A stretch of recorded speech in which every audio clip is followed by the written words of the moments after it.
If you guys are anything like me, you guys have been struggling to get flawless in either Trials of Osiris or Trials of the Nine. Since Destiny 1, I've never gone flawless at all. I've gotten decently close, I guess, 7-0, but I've just never quite been able to do it. Same with this. I was trying for the first, I guess, couple weeks, maybe the first month. I honestly don't know, or what for when it first came out. Probably, I don't know, month to a couple weeks that I tried, but I've never been able to do it. But I've changed some things in my overall way of going about it, and I'm just going to share that with you because I went flawless for the past 2 weeks in a row now, and I only have like a 1.0 KD. So this video is going to be teaching you how to go flawless with just a 1.0 KD in trials. We're going to break this down into 4 different sections. It's going to be the first one. We're going to start off with your weapon loadout. Then I'm going to go into class specific loadout, mainly the hunter class, because that's the class that I did when I both times when I completed the flawless card. But there's a couple things that I've picked up on the way, I guess, what other people are playing and that I'm seeing that works good that I'll also mention. Third, we'll talk about assembling the fire team, which I think is very important. And then your playstyle, which also obviously is more important. But the main thing for me that I really think was assembling the fire team was huge, and knowing how to go about that. And then of course your playstyle. So real quick before we get started, I just wanted to make sure that you guys understand this is not the golden rule. This isn't the only way to do it. This is the way I did it, and these are the thought processes that I had going into Trials of the Nine, and this is what worked for me. Alright, without further ado, let's get into it. Let's start off talking about weapon loadout. So my mindset going into it is, what a lot of people are doing is you just want to be able to cover both range and close up. So like far distance and right in front of your face fighting. Something that really goes well with that is something like a scout rifle, auto rifle. Those are a lot of people are using that. This is actually my specific loadout that I usually always use. But you kind of want to just be able to cover that base. An auto rifle does really well when you're in close range. You just kind of whip that out ahead of time when you're about to take a corner, and you know you're about to get into a very face-to-face combat. You whip out that bad boy, and you're what the hell just happened? Anyway, and you just whip that bad boy out, and you get to work. I'm gonna go into specific guns here in a second, but just that kind of style. So obviously a scout rifle is really good for distance, mid-distance, and then we're just gonna go from mid-distance to close range. Another way to do it would be like, let's say you want to go, which I don't see a lot of people going hand cannons. Let's say you want to go hand cannon. Now if you run this loadout, you definitely cut your range off, because now you're kind of close range. The auto rifle, these auto rifles in Destiny 2 can actually do pretty decent mid-range, even like some decent, like not far range, but decent. But anyway, so you would want to maybe switch this up and then throw in this scout rifle and go this way if this is actually a really good one too that I like. But you might want to run this route. I think it's kind of, I don't know if it's definitely not mandatory to have a scout rifle. There's a dude with a 3.3 KD who was running the submachine gun and an auto rifle, and he had a 3.3 KD. So it's just the way I was doing it. But say a lot of people like to do like origin story or something like that, run an auto rifle main and then have like a scout rifle second. This is not super common, but it is another way. If you want to free up your spot of an exotic, Nameless Midnight's another good scout. So yeah, so specifically, Nameless Midnight's a really good scout. You want to use good weapons for sure. So if you're gonna go in here, you don't want to just pick any scout. You would definitely want to have some of the ones that are really powerful at the moment. Obviously, Might multi-tool, everyone's using it, and it's a really good weapon to have. Nameless Midnight is probably the best second. Like the alternative to Might multi-tool is probably going to be Nameless Midnight. Also, if you need to free up your exotic space for whatever reason, I'm not quite sure what you're going to want to use instead. But if you need to, that's the one you want to do. Or if you don't have Might multi-tool, and for whatever reason, this is the one to go. Auto rifles. So my loadout usually is Might multi-tool, and I like Prosecutor. Uriel's Gift is probably the better one, but I like, just for whatever reason, whether it's the recoil pattern or what it is, I like Prosecutor. So I used Minor Multi-Tool, Prosecutor, and Sense of the Past. When you're going to heavies, let me stick right here first for 1 sec. Yeah, pretty much I think I already said. The only thing I really use is Uriel's Gift and Prosecutor. Martyr's Make, that's another decent one. If you want to run, a lot of people run a submachine gun here, that Antiope D, that's a really good one too. So if you run a submachine gun right there, the other dude was running that submachine gun plus another auto rifle. But I personally, if I was going to run that submachine gun here, which I don't have yet, I would run something like this and then run a scout there so I can take care of my distance. As far as the heavies go, I like to run Sense of the Past. I like it, especially with the cluster bombs. And look at that blast radius.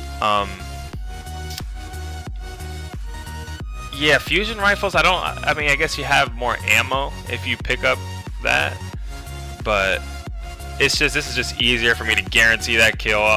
I would only either run the rocket launcher or the sniper. That's pretty the only two that I think I would run.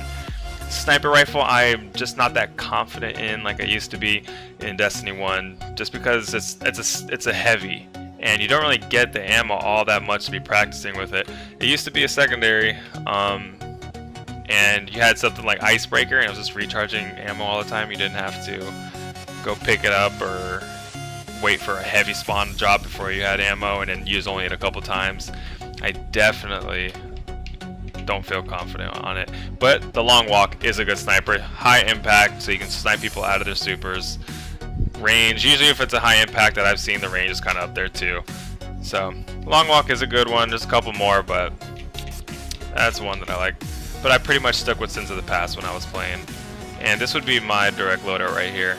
The other one that I would like to use, this is hunter specific, but I like using the stomps. You get real close, and it upgrades your double jump, and then it gives you directional control, which is cool if you can hit a right, hit a turn, whatever, and it'll get you some pretty severe ups. But that's what I really use it for. I use it how high you can get and how soon. When people are about to take corners, I just jump right up, have that auto rifle out, so they have no idea where you are. You need to get away, like you bounce up straight up so high that they're not ready for you to get that ready to get that high on them, and you'll just see them like searching for you. And if you have decent aim, you can you already know what you're doing, so you have the preemptive. I think that's a good way to go. I like this. If I don't use this, I'll definitely use Foe Tracer. Foe Tracer is really good. Gives you that little keen scout kind of thing with the mark on them. Plus you do good damage. It's really good for Minor Multi-Tool. Plus you can see them if they're actually running, if they're just taking the corner, or whatever's going on. So those are the two loadouts that I would go. I think I ended up halfway through switching to Foe Tracer, or I went the other way around. I don't remember. Just depending on how I kind of want to play. If I feel like I want to be up close and personal, I do like the stomps better. If I'm definitely going to be more at range, I'm definitely going to use the Foe Tracer. So I kind of already jumped in a little bit with the hunter specific loadout when I was talking about the jumping, and well, this is supposed to be the class specific loadouts. But as far as the hunter, like I said, I was going to be mainly focusing on the hunter. But as far as the hunter goes, the Foe Tracer exotic or these stomps, what I found kind of are like the way to go. As far as the class goes, I do better with Night Stalker. I just always have, for whatever reason. I really utilize this dodge vanish thing right here. I've seen strategies, I've heard strategies of people using this one so they can get that this smoke bomb off for the group and then kind of surprise them. I don't know how much that, I think that works cool in theory. I don't know how much that actually really works, but I like this one. I like hitting that vanish when I need to take that corner and run. Saves me all the time. I like the double jump more than the triple jump. I used to always do the triple jump, but I like this. I do like that it boosts you up pretty fast. Instead of having to tap it 3 times, that second jump really does get you up there pretty good, especially if you have that stomp exotic. What else we got here? The grenade. I'm not good with these right here. But you give me that spike grenade, we get things popping. I still think this one is, I don't know, I don't know which one specifically. I guess you're not really... Honestly, if you're going Night Stalker, I probably should use this one. That smoke grenade, being able to recharge the smoke grenade is probably pretty solid. Probably over this, to be honest with you. But as you can see, I usually run this one. I don't really see a huge benefit from this one. I'd probably see a better benefit from this. So in the future, I'll probably run that.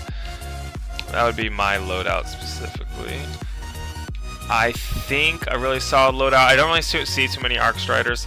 I like going to, the way I play Tether too. When I'm playing Tether is I use it defensively. Not too often, I have, but not too often do I use it offensively. I wait for somebody to pop their super, pop a Golden Gun, pop an Arc Strider, pop the damn Stormcaller or the Striker Titan.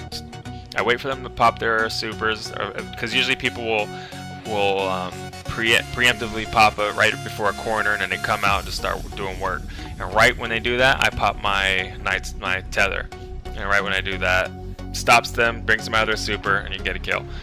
So you're not doing the crazy flashy plays, but you use that's how I use this right here to stop people's supers. Unless they're all grouped up and we're trying to just burn our supers because we have like one more until we win that match, I'll do that. But the other viable one, I'm not so sure about Arc Strider. I just know Gunslinger I think is better. I think either one of these two are the way to go. If you're gonna go Gunslinger, Trip Mine I think is decent. I think all these grenades are actually pretty decent, just depending on which you're more comfortable with. I tend to use Swarm Grenade, but Trip Mine can be very effective, especially for like the countdown trials mode, competitive mode. I think that one, Trip Mines, can be really good there because you're putting on the spot itself, where you're detonating, whatever you call it. Golden Gun, I use this. I use this one right here. You can use this one too. I think this one's better because I'm a lousy shot with the Golden Gun. When I wasn't using this one, I was using this one. I'd miss a lot, so I changed it. And this definitely helps you out. This dead shot right here definitely helps out with your aim. This you get 6 shots, which is good, but then again, this goes way faster. The shorter duration is much faster. So like, I always find myself messing this up. That's why I don't play Golden Gun. I play it in Crucible if I'm just having fun or whatever, but I don't play it in Trials when I'm really going for it, because I can't rely on myself. I sometimes will do it. I usually will just run, jump to get high and pop my Golden Gun and then try to rain down on them. But by that time I'm dead. And then if I take it during before I take a corner and I know they're on the other side, they'll just run away. I'm just not good at it. So I don't really use Golden Gun because the shorter duration. So which is nice to have is this one right here, because you don't really need the precision strikes, they're gonna die regardless, but you get a lot longer time with it, which I like. But I still think overall this is the better one to go. Stick with my double jump, and this is like the same as I said earlier. I'm not gonna go to Arc Strider because this is the way I think it should be, and just the way what worked for me. I just stood away from Arc Strider and went in the Crucible. Grenades though, let me see, do they have pulse grenades? No, they don't. Alright, if you are a Stormcaller, Warlock, or a Striker Titan, those pulse grenades are insane. I love those pulse grenades. I think they're the best grenades in the game. I would definitely stick with those. Striker Titans, you see them all over the place. Sentinels, not so much. I don't, also as far as the barricades go, I don't see I think the bigger one, not the small one where you like get behind it and you can like aim over it. The bigger one, a lot of people use that, control objectives, control heavy weapon spawns, stuff like that. I think those are the ideal ones there. And that'll pretty much do it for, oh yeah, if you're a Warlock, I think Stormcaller, I think they're all decent, but I think Stormcaller or the what do you call those? The Void one. Oh my god, I can't even remember. Anyway, those bad boys. The one with the accent bolts. But yeah, I think that'll pretty much do it for this, and let's talk about assembling that fire team. Alright, assembling that fire team. This one's huge. I'm so glad I started being more picky and using the Destiny Trials report. I'm going to tell you about all this here in a second. But this right here really helped me out to really round off the team, get a quality team, instead of just posting in your whatever website or third-party program or whatever that you're using to get that fire team. Instead of just posting, waiting for the people to just answer, and then that's your fire team. First 3 people that respond, there you go. That's the way I used to do it. That's the way I've been, I've been doing it this during Destiny 2 as well. Hasn't really been working out. Then I decided to be more picky and check everybody, and then pick with a similar KD as to mine, my fire team. So first things first, if you don't know, let me get out of her. If you don't know, I use this right here. For the win.in, I guess /game. There's your path right there. I use this for the win website, and I got my gamer tag already hooked up. So as soon as I go to list right here. So you can pick what you want, whether it's this is how you find raids or how you find whatever you want. So if you're looking for trials, you can hit PvP trials, put your thing in or whatever, and then you would hit just saying like this is how you're gonna find your trials team. So I would just hit something like looking for more, and then I would put my KD at the time. It's up now, I think it's about 1.2 now, but it was 1.0. I just say looking for more for trials or whatever, 1.KD plus. Now most people around here around 1.0 or up to like 1.1, 1.2, those are probably the people who or what you're looking for. If somebody's freaking 2.0, 3.0, whatever, if they message you, they know the deal that you're probably 1.0, so go ahead and throw them in your fire team. But this is what I do. So I start off with this message. Then what I used to do is, like, say I did start off with that message, you'd get your messages, and then you just start adding people, trusting that they're only messaging you because they have those stats. Wrong. There's so many people messaging you that don't have that stats or have a kind of stat like that, but they have like a really shitty win rate. So this is how you also check that. So as the messages are popping on your Xbox, I'm just putting in their names right here. You're gonna see this right here is Destiny Trials Report. You can just Google Trials Report, and it's this one. But since I already have it open, this is what it is. You hit your whether it's PlayStation or Xbox, put in their gamer tag. So as they pop up on my computer, as they pop up on my Xbox, I put in their gamer tag. This is mine right here. So we're gonna see this is my trial stats here. This is the last group that we went flawless with. See, my KD right now is 1.22. My character is 1.24. Oh damn, I didn't even know it went up to 1.2. Let it go. But anyway, so here's the stats. It'll also show my win rate down here. So what I look is I just straight Google their name. Not Google their name. Put their name in Destiny Trials Report. Look up the KDs first. Make sure their KD is around the KD that I'm looking for. And as your KD improves, like say you're 1.0 right now, when you're 1.1, just start looking 1.1 and above. And when you're 1.2, start looking 1.2 and above. And then that's kind of how you're gonna develop that. Look at this. Look at win rate. So we got this guy. This guy was solid. He really, and this is that NCOD by the way. But anyway, he was really good. But he didn't I wouldn't say he even carried us because we all had similar stats. At the last match though, he did really good. He just balled out. But we all did pretty well. This is my brother. I only played with him because this kind of goes against what I'm telling you. I only played with him because I know his KD is better than that. He was playing with friends and his KD's been going down. So I knew he was better than this. I think I'm better than this also because I've also been playing with friends and I've suffered my KD because of that. But I only still use whatever I'm at because I think it's only fair for other people who are going to join in. They're going to look at my stats and I'm trying to get things similar. So I went through that looking for 1.1 at the time and above because I already went flawless the week before. This is the second week. And I got these guys right here. I brought my brother in. I was not even thinking we're going to go flawless, but we did again. But you can see right here. So the first thing is I look at the KD, obviously solid as shit. Then this guy's got a really good win rate. This guy, really good, good KD, and he has a solid win rate. I would look at me, I would think it's a solid win rate. His win rate's decent, but like if you would have saw it before, it was really bad. I wouldn't have picked him based on his stats, but he did good. Anyway, so this is how I do it. So as soon as the message comes in, I put their name in, I check them out. If they're good, I bring them on.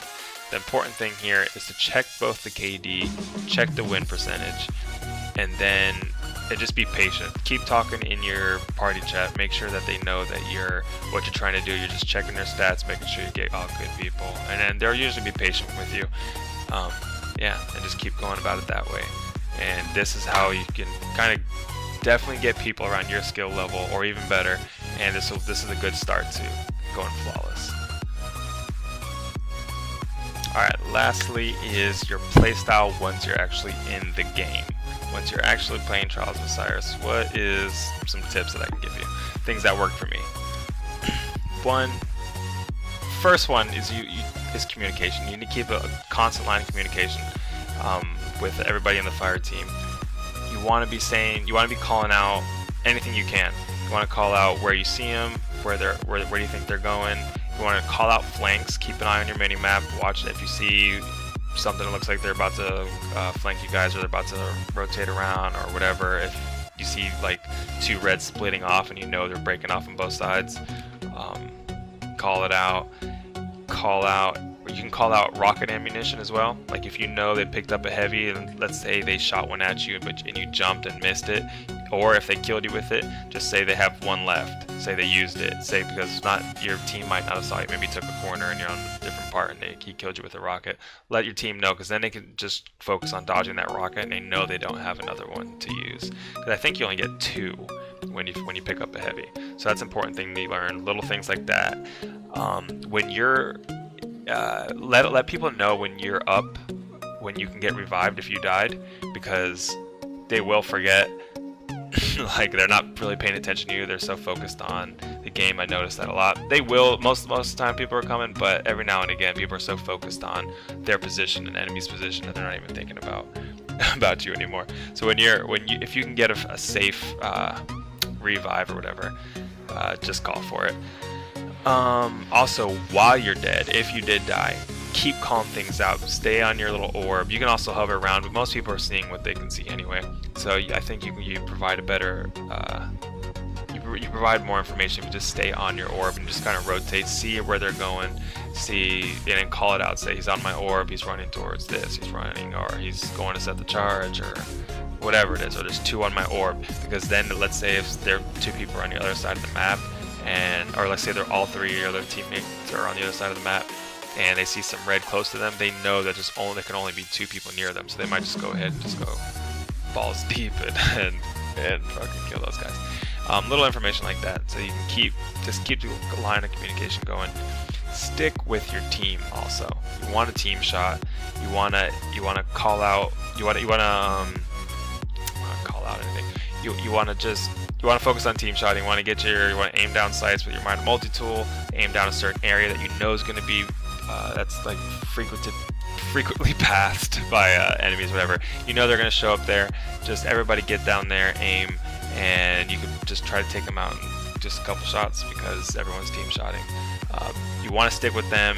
You don't want to be splitting apart. It sucks when people run ahead, or if you try to, flanking's okay if you want to, but don't run ahead way out there. Don't start giving chase to people and run into three of them. Yeah, it's just gonna mess everything up if you run up ahead and die, because then you're gonna leave your team at a disadvantage, and for obvious reasons, that's not ideal.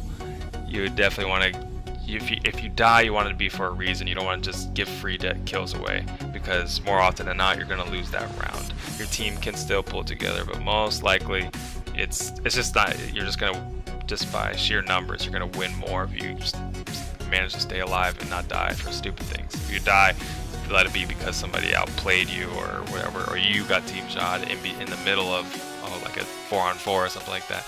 Make it make your death worth it. So develop strategies together and evolve those strategies. So when I say develop strategies, I mean it's important to do that because you guys haven't played with each other. You don't know your tendencies, and and the way you guys kind of mesh well. If you're doing everything else, you're communicating, you're sticking with the team, just start evolving your strategies for the game specific, whether it's survival, countdown, whatever. It's like the last one was countdown. We would, if we were on offense, we would go to the rugs pretty much every single time. We just felt good going to the rugs. Every now and again we would switch to the marketplace, just depending on them. If they got too used to us going to one, and say we had some success going to the other, or to that one, we would just switch it up randomly when we think that they're going to be like heavily guarding the rugs or whatever like that. Then we would just switch back and just try to keep them on their toes, or try to catch them off guard so we can plan a charge or something like that. If we were on defense during that, we would split 2 and 2, and then we would communicate whether, like real early, what side they were on. And then if they were on the other side, the other two would push through, and then they would try to flank them. So we would have 2 on 2 on both sides of them. And then, so that was our strategy at first. Then when we started playing better teams, we realized that that wasn't going to work. We had to evolve our strategies, mainly because what was going to happen was some people weren't surviving because we were asking 2 people, whoever side they were, to wait for the flank, for us to manage to get around the flank, so hold down a 4v2. But they would die, or they would hold off. And if they were holding it off, we'd come around for the flank, and then they would notice it, and then all 4 of them would start rushing towards us, and we'd be in a 4v2. So we started realizing that that wasn't the best way to do it. So we adapted, and we switched, and we decided if they were, once we found out what side they were going, and we made that call, that we would just say that we would, instead of going pushing through and then flanking them, we would just cut right straight to the other 2 teammates, and then we'd help them fight. So that's just a good way of what the hell am I trying to say? A good showing of how you evolve a strategy. Like, we had a strategy, it wasn't working, we changed it. It worked a couple times, but once we started playing better players, we had to change it. So that's pretty much it. That is how I managed to go flawless. I did it twice in a row now, both weeks, and I've never done it before. So it's these things I've just changed. So things are working out, and get out of this shit. Yeah, no, things are doing good. Things were picking up. These strategies are working for me. I hope they work for you. And let me know in the comment section if they do, or if there's anything you'd like to add. Alright guys, good luck out there.